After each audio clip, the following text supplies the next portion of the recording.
Hey, it's Amy, and I wanted to give you a quick little tutorial, if I can, on how to make this skinny tall ledger. This one I made with chipboard, and I use this is for the binding area. This is carpet tape. You can use washi tape. You can use fabric, which I'm going to try for the one that I'm going to share with you. On the inside, you've got your end paper here, which is glued down to it. I'll explain that in a bit. And then it's got 8 pieces of paper that are folded in half to make your signature. And I just used copy weight paper, and I copied various papers, front and back, for the inside pages. I used a 5-hole pamphlet stitch to bind the signature in. And let's see if we can go through it really fast. All right, so for your cover, like I said, you're going to use chipboard. You need to use a substantial or a thicker chipboard.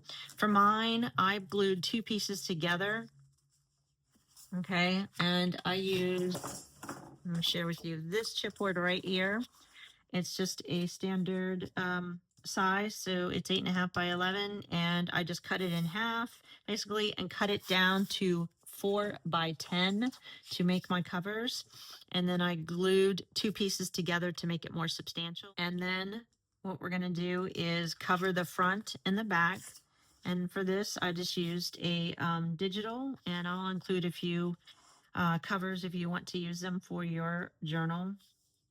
And then you're going to choose 8 pieces of paper for your signature. And I've already done that. So this is going to be my signature. You can use coffee dyed paper. You can use, whatever you want, if you will. But choose 8 pieces. This is some vintage typewriter paper. This is some paper I got from Amazon that's distressed. This is some vintage accounting or ledger paper. This is typewriter paper again. This is some vintage just lined paper. This is that Amazon paper. This is some vintage graph paper. And then again, this is the line paper. These were standard size paper that I folded in half. Okay, so this is going to be my signature. And then you're going to need an end paper. I recommend cutting your paper down. This is 4 by 10. Your inside papers, you're going to cut down just a tiny bit smaller. So my end paper is 4 by 10. The inside papers are going to be a tiny bit smaller than that, just shy of that 4 and 10-inch mark, okay? And then what we're going to do is we're going to use, you can use, the 3-hole pamphlet stitch. I use the 5. It's whatever. I'll do this with you really fast.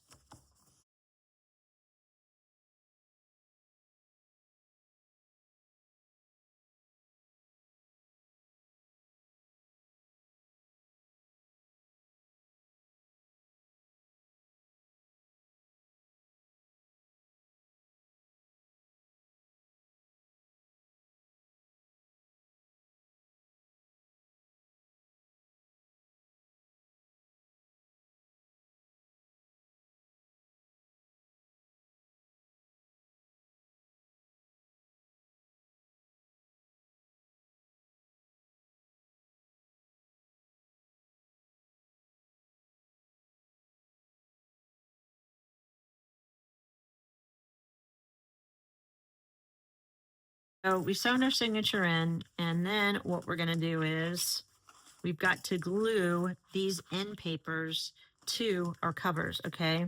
I'm going to use good old Fabri-Tac because I like Fabri-Tac. All right, so all I'm going to do is match this up to here and there, that end paper, this, and I'm going to make sure that I get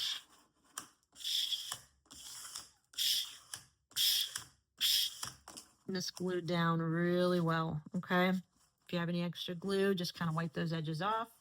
But right now, my cover's looking like it's all good and it's on there, that part, okay? Don't worry about this. We're going to cover it. All right, so now I'm going to get my back cover. I'm going to take my Fabri-Tac. Now you're going to take your end paper and you're going to attempt to line this up. Now, what I'm going to do is I'm going to just sandwich this on really fast.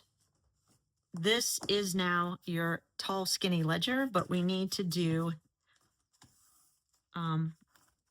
this part right here. For my end right here, for the binding is, I think I'm going to use a piece of muslin and glue it down instead of using washi tape. I kind of just want to line it up where, you know, it's even for both sides to have the same amount of fabric on each edge to wrap around. And all I'm going to do is just press. Leave a little bit of room for this to, like, you know, expand, if you will. Don't pull it super tight because you're going to be opening and closing this. And let's see, which is my front. Oh, this is upside down. It's going to go like this. Okay. On this one, I rounded my corners on my pages. And so you can go back and do that. Go back and round your edges. You can keep it straight if you want. And then I also did distressing. So, you know, I just went around and I just used this is gathered twigs, but I just did it, you know. If your papers are too long, like they're sticking out a little bit, you can always use an X-Acto knife and just, you know, line it up and cut the edges if you want. That's your journal in a nutshell, your tall, skinny journal. I'll put all the measurements down again for you to follow through. And thanks for watching. Bye.